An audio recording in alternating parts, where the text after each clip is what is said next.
नमस्कार दोस्तों, जय हिंद। मैं अनुज आप सभी का स्वागत करता हूं शिवालिक प्रगति सेंटर कोचिंग क्लासेस में।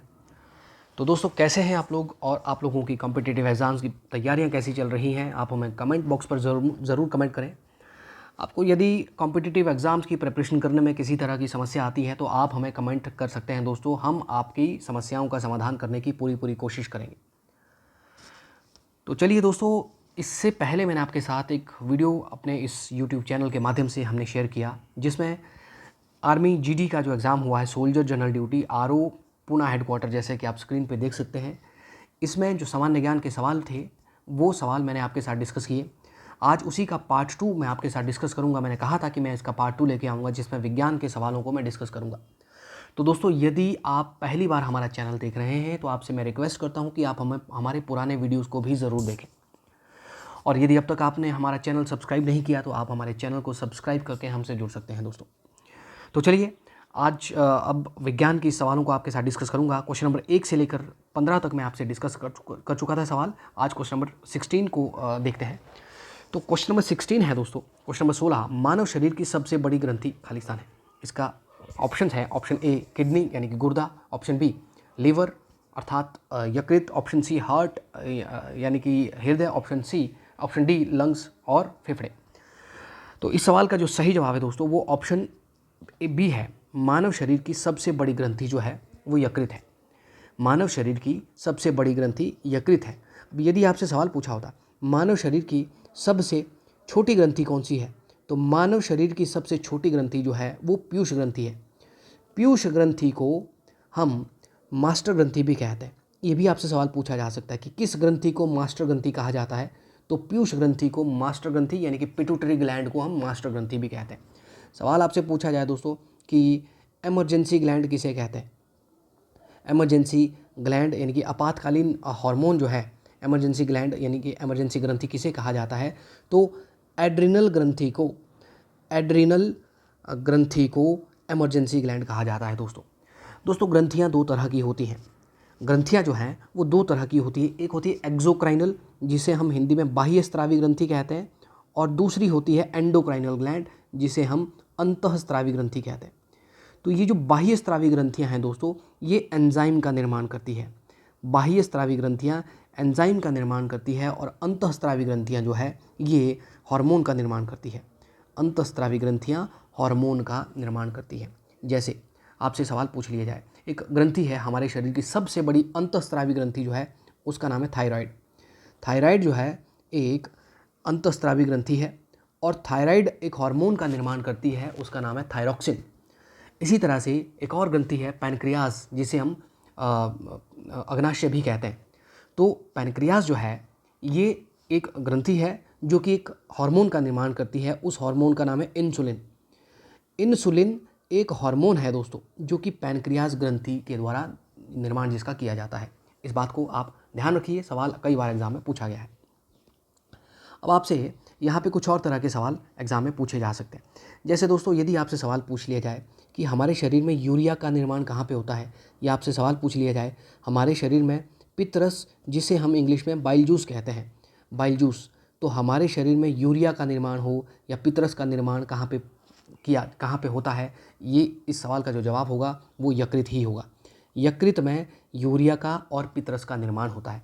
परंतु ध्यान रखिएगा, यूरिया का यदि सवाल पूछा जाए, यूरिया का हमारे शरीर में उत्सर्जन कहाँ पे होता है, उत्सर्जन एक्सक्रीशन जो है वो यूरिया का कहाँ से होता है, तो यूरिया का उत्सर्जन किडनी के थ्रू होता है दोस्तों।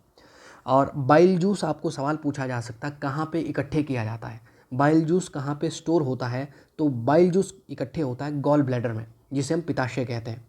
पित्ताशय में बाइल जूस यानी कि पित्तरस का भंडारण होता है दोस्तों। और भी बहुत सारे सवाल विज्ञान में इन ऑप्शन में से बनते हैं। जैसे आपको सवाल पूछा जाए कि यकृत के अध्ययन को क्या कहा जाता है, यकृत के अध्ययन को कहा जाता है दोस्तों हिपैटोलॉजी। उसके अलावा आपको सवाल पूछा जाए फेफड़ों के अध्ययन को कहा जाता है पल्मोलॉजी जो है ये फेफड़ों का अध्ययन है। हृदय के अध्ययन को कहा जाता है दोस्तों कार्डियोलॉजी।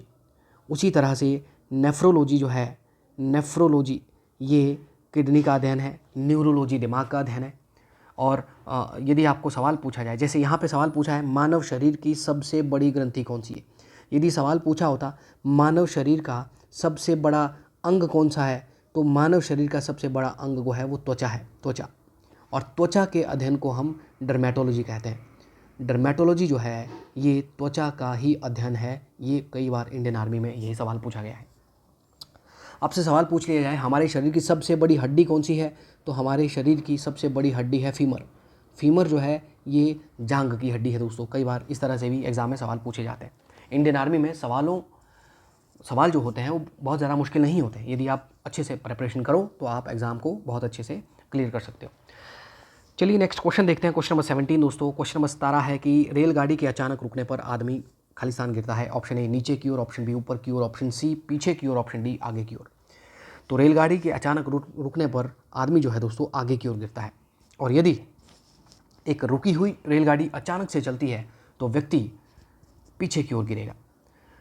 और यदि आपसे सवाल पूछा जाए कि यदि व्यक्ति चलती हुई ट्रेन से, यदि सवाल पूछा जाए कि व्यक्ति चलती हुई रेलगाड़ी से यदि गिरता है तो वो किस दिशा में गिरेगा, तो ध्यान रखिए दोस्तों, व्यक्ति यदि चलती हुई रेलगाड़ी से या बस से गिरता है तो वो चलती हुई रेलगाड़ी की दिशा में ही गिरता है, यानी कि आगे की तरफ को वो गिरता है।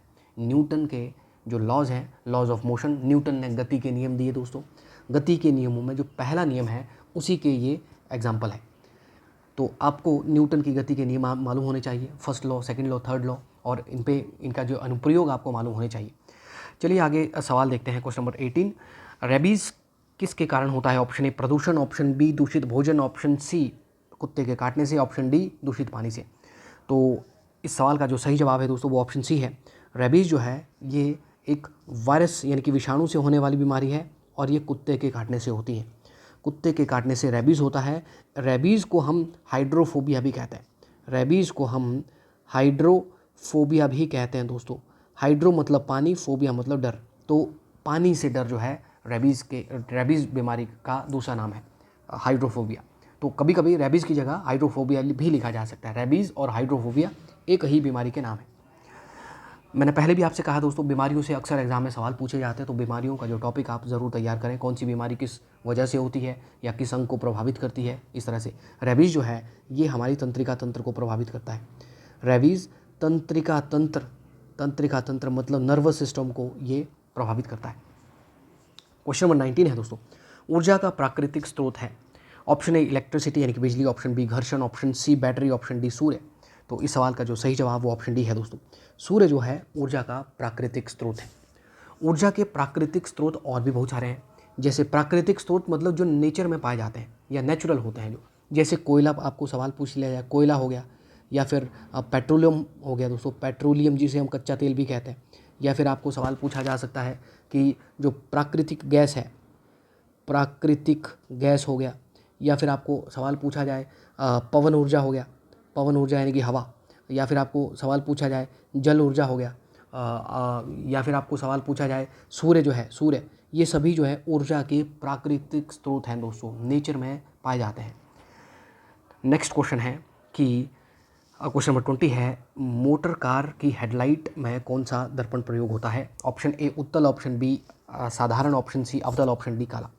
तो इस सवाल का जो सही जवाब है दोस्तों वो ऑप्शन सी है। अवतल लेंस का प्रयोग मोटर कार की हेडलाइट में किया जाता है। ध्यान रखें दोस्तों, इस तरह ये जो लेंस होते हैं, माफ़ कीजिए, दर्पण का, अवतल दर्पण का प्रयोग मोटर कार की जो हेडलाइट होती है वहाँ पे किया जाता है। देखिए दोस्तों, दर्पण जो है 3 तरह के होते हैं। दर्पण जो है वो 3 तरह के होते हैं।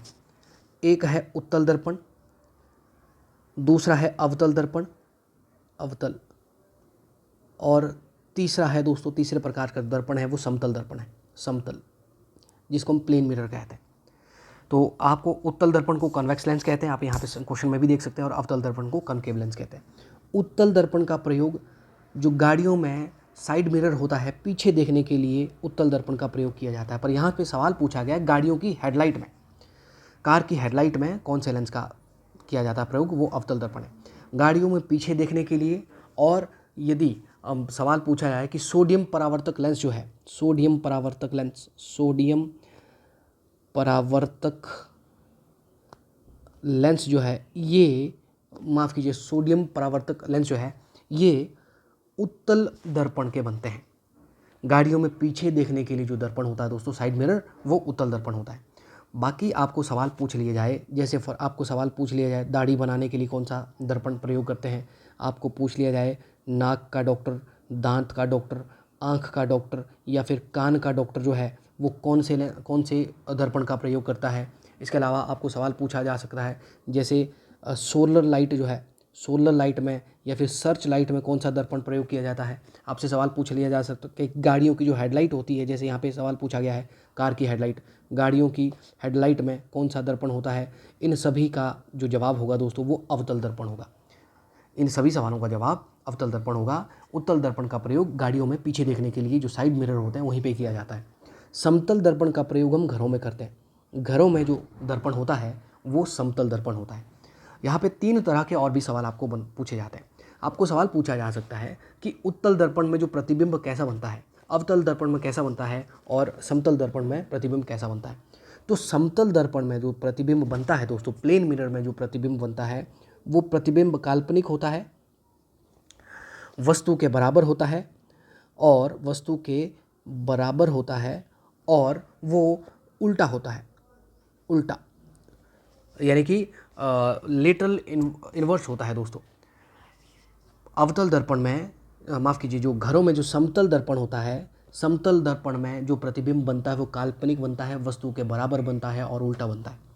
उत्तल दर्पण में जो प्रतिबिंब बनता है दोस्तों, उत्तल दर्पण में जो प्रतिबिंब बनता है वो छोटा बनता है, वस्तु से वो छोटा बनता है, सीधा बनता है और आभासी बनता है।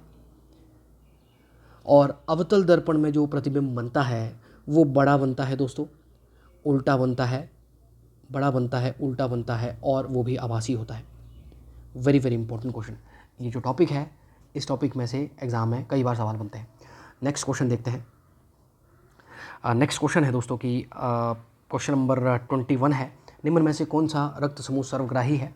Option A B positive, option B O positive, option C A B positive, option D A positive. तो सर्वग्राही जो ब्लड ग्रुप है दोस्तों वो ए बी पॉजिटिव है। और सर्वदाता, यदि आपको सवाल पूछा जाए सर्वदाता, तो सर्वदाता जो है वो ओ पॉजिटिव है।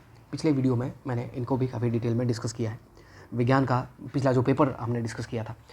चलिए दोस्तों क्वेश्चन नंबर 22 देखते हैं। क्वेश्चन नंबर 22 है कि सिस्मोग्राफ का उपयोग क्या मापने के लिए किया जाता है। ऑप्शन ए रक्तचाप, ऑप्शन बी भूकंप, ऑप्शन सी हृदय गति, ऑप्शन डी विद्युत धारा का प्रवाह।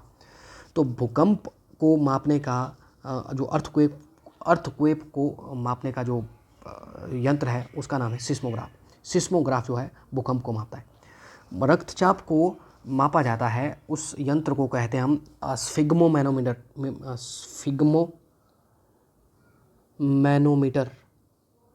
स्फिग्मोमैनोमीटर जो है ये ब्लड प्रेशर को मापने का यंत्र होता है। हृदय की गति को मापने का, जो हृदय गति को मापने जिसे मापा जाता है उसको स्टेथोस्कोप कहते हैं दोस्तों, स्टेथोस्कोप। नेक्स्ट क्वेश्चन है क्वेश्चन नंबर 23।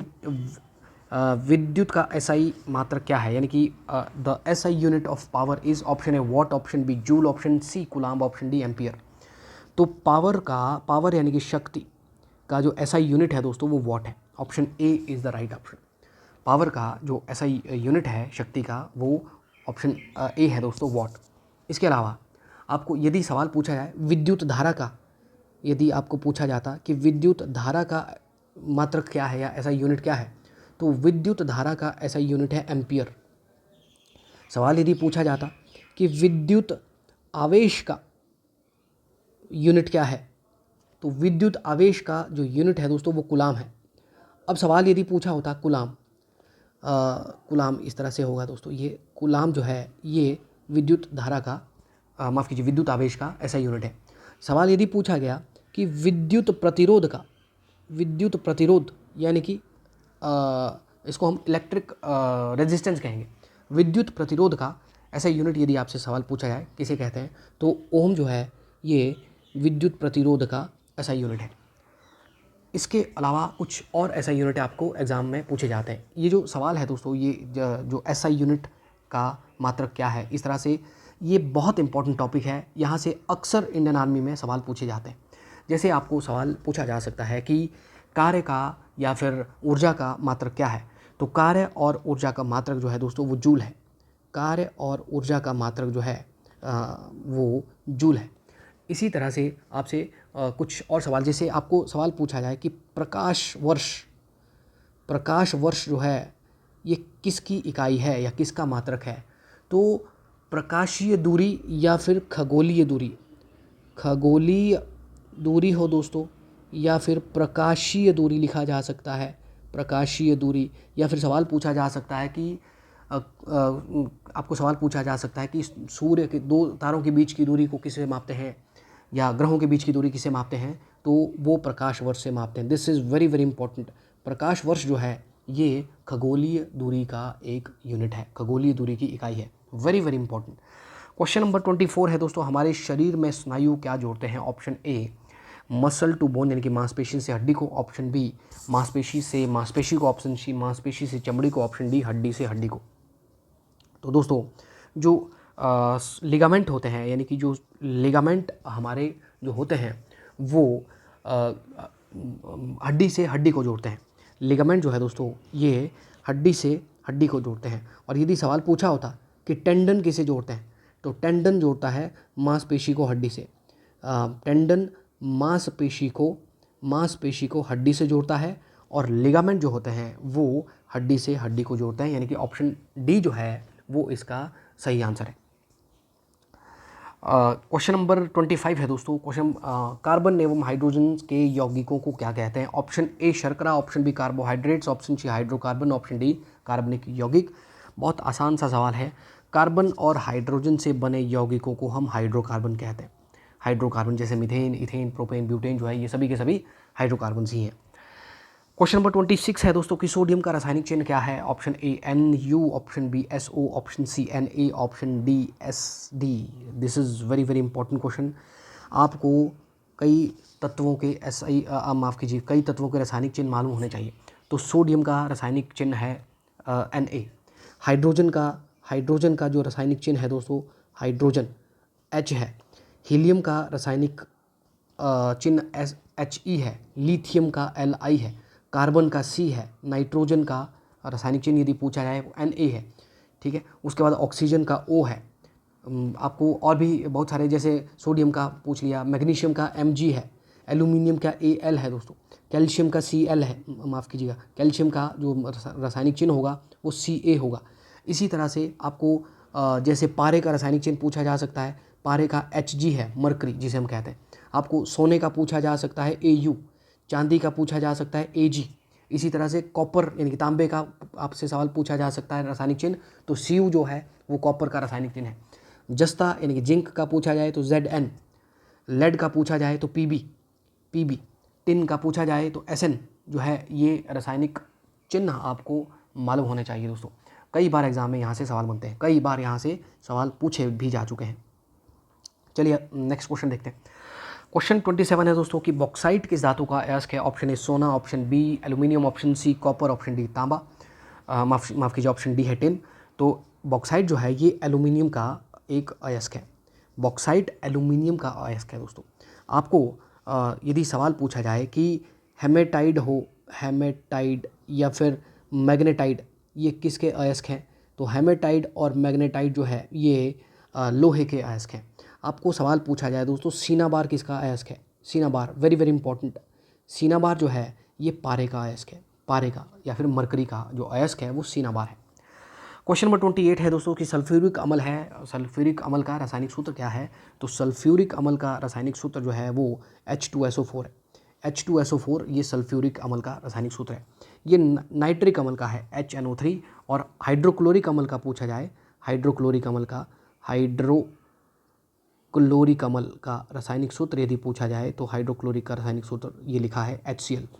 और ये हमारे पेट में जो अम्ल होता है वो HCl ही होता है, हाइड्रोक्लोरिक अम्ल। क्वेश्चन नंबर 29 है दोस्तों कि निम्न में से क्या हृदयाघात का कारण है? यानी कि what among the following is the reason for heart attack? Option A blood urea, रक्त urea, option B blood protein, रक्त protein, option C cholesterol, option D blood sugar, रक्त शर्करा। तो हार्ट अटैक का जो कारण है दोस्तों वो है ऑप्शन सी कोलेस्ट्रॉल जो है ये हृदयाघात का कारण है प्रमुख। क्वेश्चन नंबर 30 है दोस्तों, क्वेश्चन नंबर 30 कि थर्मामीटर में कौन सा पदार्थ प्रयोग होता है? ऑप्शन ए ऑयल, यानी कि तेल, ऑप्शन बी पानी, ऑप्शन सी लोहा, ऑप्शन डी मरकरी। तो थर्मामीटर में पाया जाने वाला जो पदार्थ है वो ऑप्शन डी है मरकरी। पारा, पारा एकमात्र ऐसी धातु है दोस्तों, पारा एकमात्र धातु जो कि सामान्य ताप पर तरल अवस्था में पाई जाती है। तरल अवस्था में पाई जाने वाली एकमात्र धातु है पारा। ध्यान रखिए, ब्रोमीन भी सामान्य ताप पर तरल अवस्था में मिलता है, परंतु ब्रोमीन जो है वो धातु नहीं है, वो अधातु है। गैलियम और सीजियम सामान्य टेम्परेचर से थोड़ा सा टेम्परेचर यदि ऊपर चला जाए तो ये भी तरल अवस्था में पाए जा सकते हैं। तो दोस्तों ये विज्ञान के क्वेश्चन मैंने आपके साथ डिस्कस किए। ये वीडियो आपको कैसा लगा आप हमें कमेंट पर ज़रूर लिखें। यदि आपको ये वीडियो पसंद आया हो तो आप इसे लाइक करें, इसे शेयर करें, हमारे चैनल को सब्सक्राइब करें दोस्तों, ज़्यादा से ज़्यादा तक लोगों तक ये वीडियो आप पहुंचाएं। तो दोस्तों आज के इस वीडियो में इतना ही। आपके साथ फिर मुलाकात होगी अगले कुछ वीडियोज़ में। तब तक के लिए दोस्तों नमस्कार, जय हिंद, जय भारत।